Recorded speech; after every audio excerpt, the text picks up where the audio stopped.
বস আজকের এই ভিডিওতে আমরা আপকামিং দুটো কাজের একটা টিজার এবং একটা ট্রেলার নিয়ে কথা বলবো। তো চলো আজকের ভিডিও শুরু করা যাক। প্রথমে আমরা কথা বলবো পেডডির এই অ্যানাউন্সমেন্ট টিজারটা নিয়ে।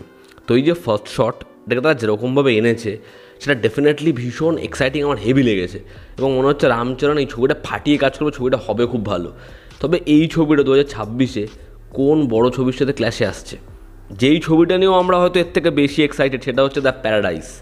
একই তো নানির ছবি, তার মধ্যে ওডেলা ডিরেক্টর, এবং যা অ্যানাউন্সমেন্ট টিজারটা বানিয়েছিল ওটা ছিল বম। এবং আরও একটা, তো জাস্ট ভাবো 2026-এর 26-27 মার্চে কী হবে যদি দুটো ছবি নিজের রিলিজ ডেট না পোস্টপোন করে। তাহলে বক্স অফিসে আগুন লাগবে, কারণ আমার মনে হচ্ছে দুটো ছবি হেভি হবে। এবার যদি পেডডির এই অ্যানাউন্সমেন্ট টিজারটা আসি, তো এখানে যেরকমভাবে রামচরণকে দেখিয়েছে, ওই ক্যারেক্টারটা আসছে, প্রথমে দেখে মনে হয় পায়ের মধ্যে একটু চলার সমস্যা রয়েছে। চরিত্রটা যেরকমভাবে ঝাঁপ দিচ্ছে, বস্তা ছিঁড়ে হাতের মধ্যে বাজছে, যেরকমভাবে ওই কলের যে হাতলটা ওটাকেও ঘোরাচ্ছে, জলের স্রোতের মতো আসছে, ওই জায়গাটা জাস্ট সেরা। ব্যাকগ্রাউন্ড স্কোর আমাদেরকে কিন্তু মস্তি দিতে পারছে। হ্যাঁ, এখন প্যারাডাইসের লেভেলের মস্তি ব্যাকগ্রাউন্ড স্কোর দিতে পারছে না, তবে ব্যাকগ্রাউন্ড স্কোর ঠিকই আছে।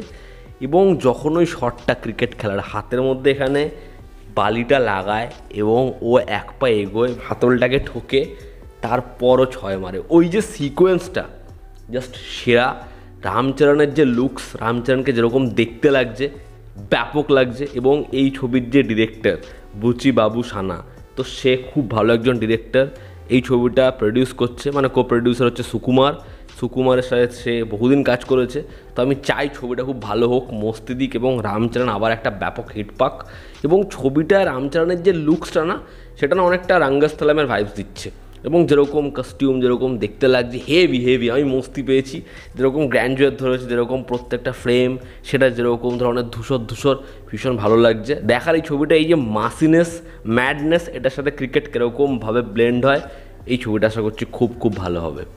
এবার যদি আমি কথা বলি আরও একটা ছবির ট্রেলার নিয়ে, ছবিটা আসবে অ্যামাজন প্রাইমে। এই ট্রেলারটা আমি দেখিনি, কি মনে হলো, আমি এই টিজারটা দেখে স্ক্রল করছি, তারপর 3 দিন আগে আসা এই ট্রেলারটা দেখলাম এবং বস ট্রেলারটার মধ্যে মস্তি আছে।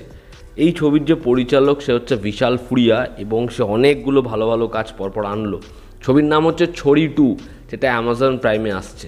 এখানে মুখ্য চরিত্রে অভিনয় করেছে নুসরাত ভরুচা, যে আগের পার্টেও মুখ্য চরিত্রে অভিনয় করেছিল। সোহা আলী খান, সোহা সিনেমা করছে, মানে যাই হোক সে রয়েছে।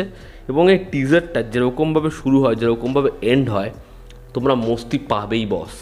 আমি এটা বলছি না জাম্প স্কেয়ার তোমাকে ভীষণভাবে ভয় পাওয়াবে, সবসময় হরারটা ওরকম হয়ও না।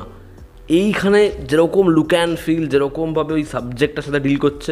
এবং ছড়ি অরিজিনাল ছবিটা যখন আমি দেখেছিলাম জি5-এ, অনেক আগের কথা আমি বলছি, আমার কিন্তু ছড়ি ভীষণ ভালো লেগেছিলো। তো আশা করছি ছড়ি 2-র ক্ষেত্রেও সেটা বজায় রাখবে। এবং যেহেতু বিশাল ফুরিয়া সে যখন একটা ছবির রিমেকও করে, সে কিন্তু অনেক চেঞ্জেস আনে, যে কারণে আমি তার উপর একটা আস্থা রাখছি। এবার যাই হোক, যেরকমভাবে সেটা শুরু হয়, যে নুসরাত ভরুচা তার মেয়েকে মেবি সোহা আলী খান সে গল্পটা বলছে। বহু আগে একজন রাজা ছিল, যেই রাজা খুব রেগে গেছিলো যখন তার কন্যা সন্তান হয়েছিল, তার কারণ সে চেয়েছিল পুত্র সন্তান। এবার সে কি করেছিল, রানীকে এক জায়গায় বন্দি করে রেখেছিল। একইভাবে এখানে আমরা দেখতে পাচ্ছি নুসরাত ভরুচার যে ক্যারেক্টারটাকে বন্দি করা হয়েছে, মেবি সে আবার প্রেগনেন্ট এবং তার মেয়েকেই গল্পটা শোনাচ্ছে সোহা আলী খানের ক্যারেক্টার। এবার তখন রাজা ডেকেছিল এক দাসীকে, এবং এখনও একজন দাসী আসছে যে তার সাথে ওই ঘরে দেখা করছে, কিন্তু নুসরাত সেখান থেকে বেরোতে পারবে না। এবার যখন নুসরাত সেখান থেকে বেরোনোর রাস্তা খুঁজছে বা পাচ্ছে, তারপর সে কী ফেস করবে। ওই বাচ্চাটা, যে বাচ্চাটা খুব ছোট, যাকে গল্প শোনাচ্ছে, যার খাওয়ার সময় হয়ে গেছে, যে মাকে অনেকক্ষণ দেখতে পাচ্ছে না, তার সাথে কি হবে, তারা কি এই পাজল থেকে বেরোতে পারবে। এবং কয়েকটা সিকোয়েন্স, ওই নুসরাত ভরুচা সে চারিপাশে দেখছে মহিলারা ঘোমটা পড়ে ওর দিকে ঝাঁপিয়ে পড়ছে, পরক্ষণে কেউ নেই, বা ওই 3টে বাচ্চার ছায়া, বা জলের মধ্যে সে উঠছে এবং দেখছে ঘোমটা পড়া মহিলাগুলো বা সবাইয়ের মাথা ধরে ডোবাচ্ছে, বা একদম শেষের যে দৃশ্য রাজা, ওই রাজাটাকে যেরকম ডিজাইন করা হয়েছে পুরো হাস্তারের মতো তুম্বারের, ওই সিকোয়েন্সগুলো যেরকমভাবে আসছে, বা সোহা আলী খানের মুখের আদলটা খাপ করে চলে আসে, ওই জায়গাগুলো যেরকম, বা যেরকম এখানে টেক্সচারে করা হয়েছে ডিজাইন, যেরকম এখানে লোকেশনটাকে এস্টাবলিশ করা হয়েছে, কুয়োটাকে যেরকমভাবে দেখানো হয়েছে, যেরকম লাইটিং, যেরকম অ্যাম্বিয়েন্স, যেরকম আর্টের কাজ হয়েছে, ফুল মস্তি আছে বস, দেখতে সাহস লাগবে।